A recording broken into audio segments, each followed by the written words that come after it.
इससे भी गहरी बात दूसरी है, और चिंता का नाश होने से वासना का नाश होता है। ये सूत्र लगता है कि जैसे कुछ भूल हो गई। निरंतर शास्त्रों में कहा है वासना का नाश हो तो चिंता का नाश होता है। और यही आपने सुना भी होगा कि अगर वासना न रहे तो चिंता नहीं रह जाती। ये सूत्र बिल्कुल उल्टी बात कह रहा है। ये सूत्र कहता है चिंता का नाश हो जाए तो वासना का नाश होता है। क्रिया का नाश हो तो चिंता का नाश होता है, और चिंता का नाश हो तो वासना का नाश होता है। क्यों? कभी आपने ख्याल किया कि जब आप ज्यादा चिंतित होते हैं तो ज्यादा वासनाग्रस्त होते हैं?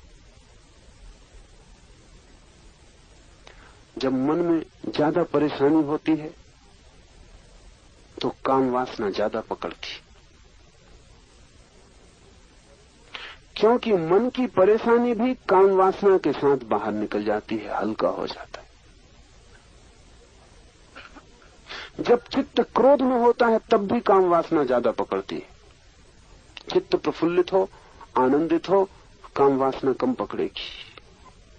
अगर चित्त बिल्कुल आनंद में रहे, काम वासना पकड़ेगी ही नहीं। इसके कारण है, जब चित्त में कोई भी चीज तनाव की एक सीमा के बाहर पहुंच जाती है तो जो काम केंद्र है वो सेफ्टी वाल्व की तरह काम करता है। वो है ही सेफ्टी वाल्व। जब आपकी चिंता बहुत हो जाती है, उसको सहना मुश्किल हो जाता है, और इतनी शक्ति आप में दौड़ने लगती है कि उतनी शक्ति आपको बेचैन करने लगती है, तो शरीर उस शक्ति को बाहर फेंकने का उपाय खोज लेता है। काम केंद्र सेफ्टी वाल्व है। तो जहां भी शक्ति का काम करना हो वहां सेफ्टी वाल्व लगाने पड़ते हैं। प्रकृति ने भी लगाया हुआ है। अगर आप स्टोव गर्म कर रहे हैं तो उसमें भी इंतजाम करना पड़ता है कि अगर आप ज्यादा हवा भर दें तो कहीं सेफ्टी वाल्व होना चाहिए जो निकल जाए। घर में बिजली आप लगाते हैं तो फ्यूज लगाने,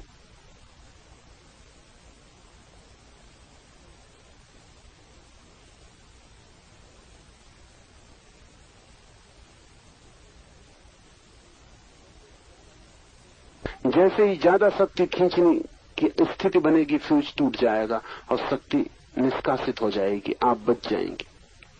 शरीर में भी सेफ्टी वाल्व है, वो बायोलॉजिकल है।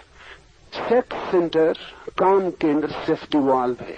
जब भी आपके भीतर ज्यादा शक्ति भर जाती है और बेचैनी बढ़ जाती है और चिंता पकड़ लेती है और भीतर द्वंद्व चलने लगता है, तब जरूरत है या तो आप साक्षी हो जाएं तो ये सब उपद्रव शांत हो जाए, और या फिर ये सारा उपद्रव, दूसरा उपाय है कि आपकी शक्ति शरीर के बाहर चली जाए, आप कमजोर हो जाएं, तो उस कमजोरी में ये उपद्रव शांत हो जाए। क्योंकि उपद्रव के लिए शक्ति चाहिए, इसलिए अक्सर ये होता है कमजोर आदमी भले आदमी होते हैं। उसका मतलब ये नहीं कि वो भले होते, उसका कुल मतलब इतना होता है कि बुरा करने के लिए जितनी शक्ति चाहिए वो उनके पास नहीं। कभी ख्याल किया आपने कि मोटे आदमी सदा प्रसन्न मालूम होते और आमतौर से मिलनसार होते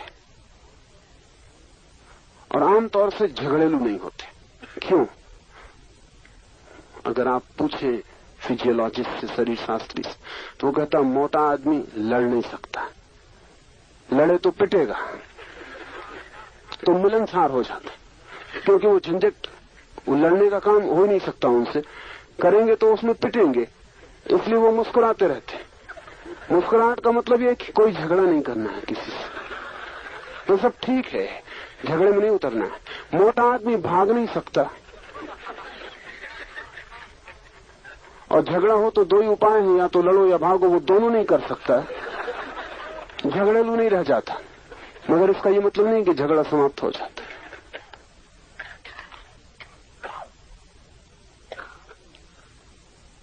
आदमी की सारी व्यवस्थाएं हैं भीतर, उनके प्रति होश से भरना उपयोगी है। तो जब भी आप चिंता से भरते हैं, दुख से, पीड़ा से, तो आपके चित्त में वासना का उदय होगा। या तो साक्षी बन जाइए। अगर साक्षी बन जाएंगे तो जो शक्ति आपकी चिंता में उलझ रही है वो शक्ति चिंता से मुक्त हो जाएगी और उसी शक्ति के सहारे आप ऊपर की यात्रा पर निकल जाएंगे। अगर आप साक्षी नहीं हो सकते तो जो शक्ति आपको बेचैन किए दे रही, तूफान झंझावात कर दिया है, वो फिर सेफ्टी वाल्व से वासना के केंद्र से बाहर निष्कासित हो जाएगी। आप कमजोर हो जाएंगे, आपको लगेगा हल्के हो गए, लगेगा रिलीफ, विश्राम मिला। फ्रायड ने तो सेक्स को, काम वासना को नैसर्गिक ट्रैंकुलाइजर कहा है कि वो विश्राम देने वाली दवा है। पुरुष दिन भर का थका मांदा जमाने के उपद्रव चिंताओं से घिरा हुआ लौटता है। अगर उसे काम वासना से शक्ति को बहाने का मौका मिल जाए तो रात शांति से सो जाता। और इसी वजह से स्त्रियां काम में इतना रस नहीं लेती क्योंकि उनको बहुत जल्दी समझ में आना शुरू हो जाता है कि पुरुष के लिए वे केवल सेफ्टी वाल्व का काम कर रही। उनको तत्काल ये पता चल जाता है कि प्रेम वगैरह कुछ भी इसमें है नहीं, मामला इंस्ट्रूमेंटल है। उनको समझ में आ जाता है कि इस पुरुष के लिए धीरे धीरे धीरे धीरे वो केवल एक उपकरण बन गई हैं जिनके माध्यम से वो अपनी शक्ति को फेंक देता है और सो जाता है। और अक्सर ये होता है कि पुरुष संभोग के बाद करवट लेकर सो जाता और स्त्री रोती रहती। उसके कारण है क्योंकि स्त्री का इससे ज्यादा और गहन अपमान नहीं हो सकता कि उसका उपयोग वस्तु की तरह कर लिया जाए। मेरे पास न मालूम कितनी स्त्रियां आके कहती हैं कि उन्हें काम वासना में जरा भी रस नहीं है। उसका कारण ही नहीं कि उन्हें रस नहीं है, उसका कुल कारण यह है कि पुरुष ने उनका उपयोग केवल एक वस्तु की तरह किया है। इससे रस विरस हो गया है। अन्यथा ऐसा नहीं कि रस नहीं है, असलियत उल्टी है। स्त्रियां ज्यादा कामातुर हैं पुरुषों से, उनके पास ज्यादा ऊर्जा है काम की, लेकिन दिखाई नहीं पड़ती वो कामातुर, बल्कि बिल्कुल ही रसहीन मालूम पड़ती हैं।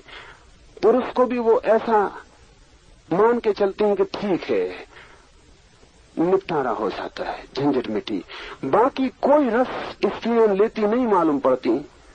उसका कारण ये नहीं कि उनके भीतर कोई वासना नहीं, उसका कुल कारण इतना है कि वासना में उन्हें लगता है कि वो केवल वस्तु की तरह उनका उपयोग किया जा रहा है। व्यक्तित्व उनका वस्तु जैसा समझा जा रहा है, इससे पीड़ा होती। पर इसके दो दूसरे परिणाम होते हैं। पुरुष तो काम वासना से निकाल लेता है अपनी ऊर्जा को, स्त्रियां क्या करें? इसलिए स्त्रियां झगड़ेल, उपद्रवी, कर्कशा, वो दूसरे रास्तों से 24 घंटे निकालती, क्योंकि उनके लिए सेफ्टी वाल्व बंद हो गया। उनके लिए तो ये सिर्फ एक बात रह गई कि ठीक है पुरुष का उपाय है, लेकिन फिर स्त्रियां कर्कशा हो जाती हैं। ये बड़ी उल्टी बात है। स्त्रियों को होना चाहिए ज्यादा मधुर, पर ये होता नहीं। होना चाहिए ज्यादा सौम्य, लेकिन ये होता नहीं। होना चाहिए संगीत जैसा, लेकिन ये होता नहीं। क्या बात है, कहीं कुछ नैसर्गिक भूल चूक व्यवस्था में हो रही है। और वो व्यवस्था में ये हो रही है कि जो निकास का सहज मार्ग उनके लिए हो सकता था वो अवरुद्ध हो गया। उसके प्रति उन्होंने रस त्याग कर दिया। और साक्षी बनना तो मुश्किल है, इसलिए अब वो सारी शक्तियां घूमती हैं और अलग अलग मार्गों से निकलती हैं। हाथ से बर्तन छूट जाएगा स्त्री का, चीनी का होना चाहिए तब छूटेगा, टूट जाएगा। उसके टूटने से निकास हो रहा है। इसलिए आप बिल्कुल चार्ट बना सकते हैं कि किन दिनों में आपके घर बर्तन ज्यादा टूटते हैं।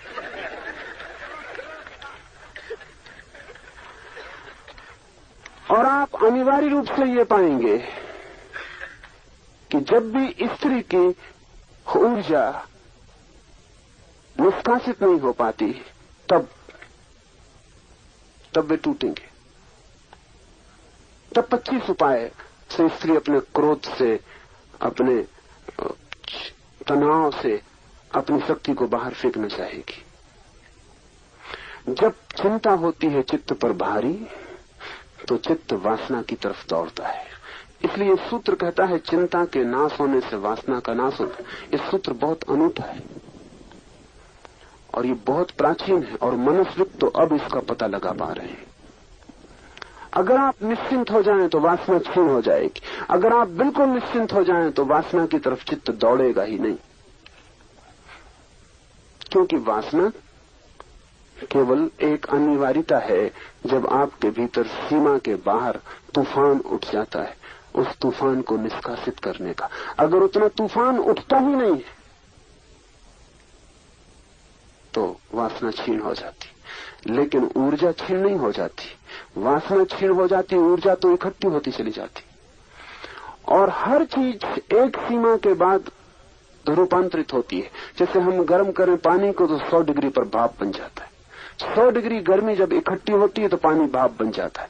जब आपका वीर्य, आपकी ऊर्जा, आपकी शक्ति एक सीमा तक भीतर इकट्ठी हो जाती है और कोई तूफान नहीं उठता और उसको फेंकने की व्यर्थ कोई जरूरत नहीं आती, तो अचानक एक 100 डिग्री का पॉइंट है, एक बिंदु है जहां आपकी ऊर्जा जब इकट्ठी हो जाती है, तब अचानक वही ऊर्जा जो नीचे बहती थी ऊपर की तरफ बहने लगती है। ख्याल किया आपने, पानी नीचे की तरफ बहता है, भाप ऊपर की तरफ उठती है।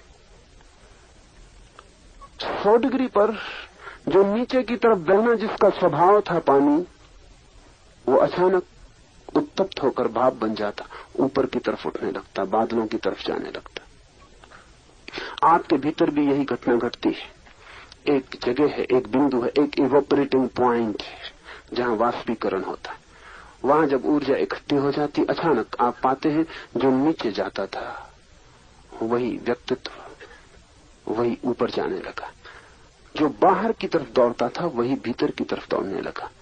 कल तक जो पाप था वही पुण्य हो गया, और कल तक जिसे समझा था शत्रु, उससे बड़ा कोई मित्र नहीं है। ये अनुभव में आता है।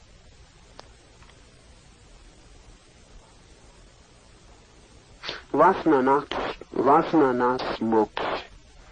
जब कोई वासना नहीं तो आप मुक्त हैं, और जीवन में ही मुक्त हुआ जा सकता है। कोई मर के मुक्त होने की जरूरत नहीं। और जो जीवन में नहीं हो पाता वो भरोसा न रखे कि मर के हो जाएगा, क्योंकि मरते आप वही हैं जो आप जीते थे। जैसे जीते थे वैसे ही मरेंगे। मरने से कोई और घटना घटने वाली नहीं। जीवन की ही अंतिम परिणति है मृत्यु। जीवन मुक्त, जीवन में ही अभी और यही जो मुक्ति को जान लेता, मोक्ष को जान लेता, उसकी ही मृत्यु भी मोक्ष बनती है। सर्वत्र सब तरफ सबको एक ब्रह्मरूप देखना, ऐसी सद्भावना से वासना का नाश होता है। ब्रह्मनिष्ठा में कभी प्रमाद न करना, क्योंकि वही मृत्यु है, ऐसा ब्रह्मवादी कहते हैं। जिस प्रकार शैवाल को पानी से कुछ हटा भी दिया जाए तो भी वो पानी को बिना ढके नहीं रहता, बार बार ढक लेता है, इसी प्रकार समझदार व्यक्ति भी ब्रह्मनिष्ठा से थोड़ा भी विमुख हो जाए तो माया उसे ढक लेती है। इसलिए सतत होश रखने की जरूरत है। एक क्षण को भी होश खोने से काम नहीं चलेगा। उस समय तक होश रखने की जरूरत है जब तक कि जरा सा भी शैवाल, जरा सा भी घास पात भीतर मौजूद रह गया है। जब समस्त घास पात बीज रूप से दग्ध हो जाए तब होश रखने की कोई भी जरूरत नहीं, क्योंकि तब होश स्वभाव बन जाता है।